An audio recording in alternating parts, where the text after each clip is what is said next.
Well, the World Tamil Movement styles itself as a non-profit humanitarian organization. Today, the federal government ended that fiction, adding the WTM to Canada's list of known terrorism groups. Banks have been instructed to seize the WTM's assets, and across the country, security forces are watching very closely as WTM members go about their daily business.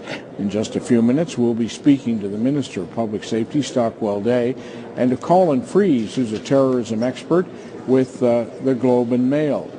Colin, the Minister said that this terrorist, the WTM, was declared a terrorist group based on the belief that it has participated in or facilitated terrorist activity. When the Minister announced that today, what was he really talking about? Well, it's no secret, Mike, that the World Tamil Movement has been under investigation for over 2 years. Shortly after the Conservatives designated the Tamil Tigers in Sri Lanka a terrorist organization, the World Tamil Movement offices were raided in Toronto and Montreal. Since then, the RCMP has released hundreds of pages of detailed allegations that basically the WTM was a front group that got money off the streets from refugee communities in Toronto and Montreal and funneled the money to Sri Lanka for the guerrillas there.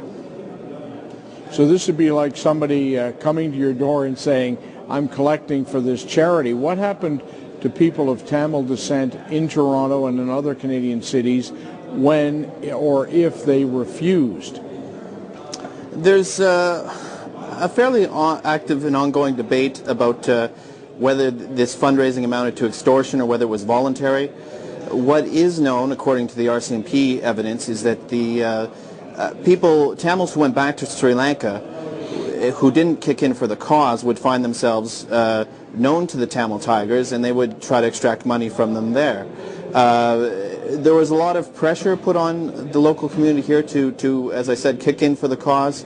There are a few instances of people going public with complaints of extortion, but those are fairly rare. Certainly nobody was ever charged criminally with extortion in Canada.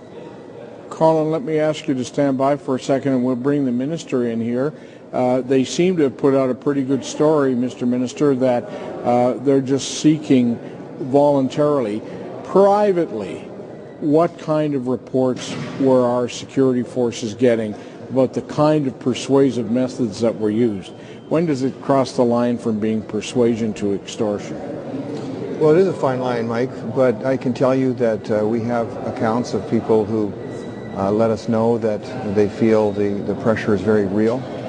And in some cases, some particular areas of a neighborhood, for instance, it's almost set up like a tax collection system where you automatically give, and if you don't, there could be repercussions. What some of them find is when they go back to visit their country of origin back in Sri Lanka and in the area, there are lists that are kept of people who are giving, people who are not giving, which can limit their travel, which can cause them to be subject to various things taking place.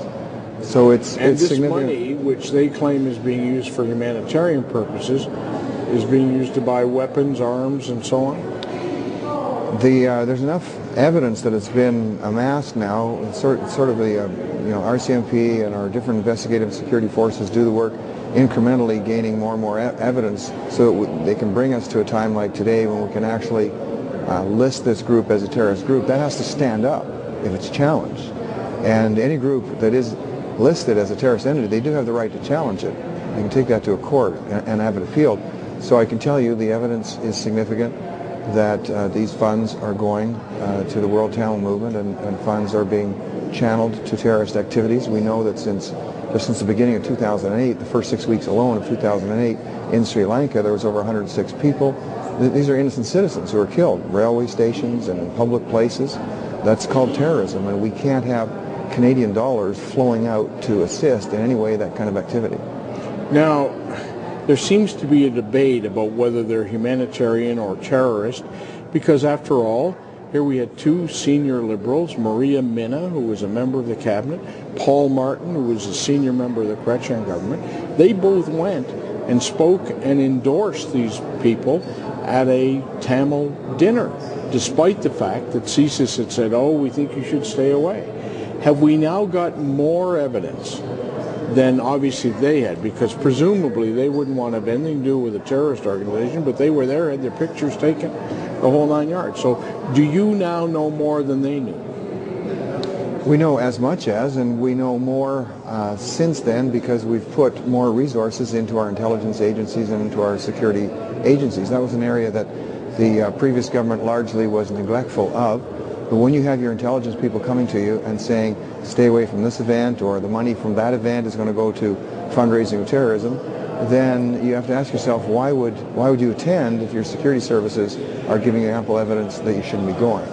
And we're going to continue to monitor and to freeze these assets. So it wasn't that they didn't have evidence back then? I'll just say again, if you have your intelligence agencies, CSIS for instance, which you are funding as a government, and CSIS people are coming and telling you that there are terrorist elements involved in that fundraising, then to me it's just unwise to be ignoring, why would you even have your intelligence groups doing the work if you're going to ignore them? That's very dangerous to do, and we're not going to be part of that. Now, in your news conference today, you specifically reached out and thanked members of the Tamil community for coming forward.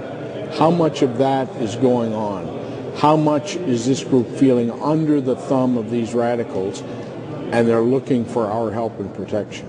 Well, Mike, there are ongoing investigations, so I don't want to get into a whole lot of detail, but I can tell you there's enough that make us realize that there's a community that the vast majority of these people have come to Canada to get away from oppression, to get away from terrorism, the very types of things that they wanted to get away from, to come to Canada to be free of, they now face from certain radical members from within their own community. And it's kind of a tragic irony that the things they were trying to escape from and come to Canada to a degree they face when they get here. The Tamil community has built their communities, they've built this country in almost every area of endeavor, and like any other citizens, they deserve to be protected, and that's what we're doing.